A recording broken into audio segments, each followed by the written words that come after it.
Na mambo ni vipi, mambo ni aje mwana muonekano Wins ambaye of course siku ya leo bwana nakusogezea mambo mazito ambayo yamejificha ndani ya industry au kiwanda cha burudani kwa namna moja nyingine. Na hili bwana limetokana na jambo ambalo analifanya superstar mkubwa sana kutokea hapa 255, nikimzungumzia Diamond Platnumz.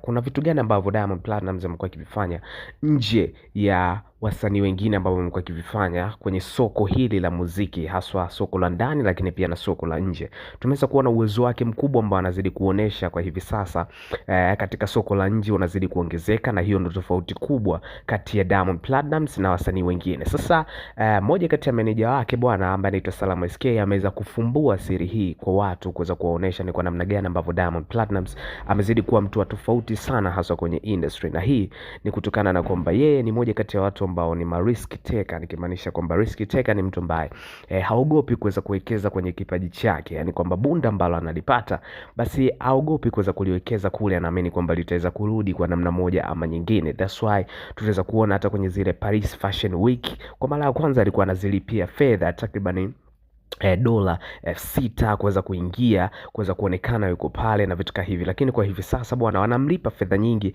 aweze kutokea kwenye matukio kama yale. So hiyo ni kitu ambayo inazidi kumfanya na kuwa tofauti na wasanii wengine. Usiache kucomment, kulike na kusubscribe wa YouTube channel kwa sababu wewe ndiye familia ya kweli.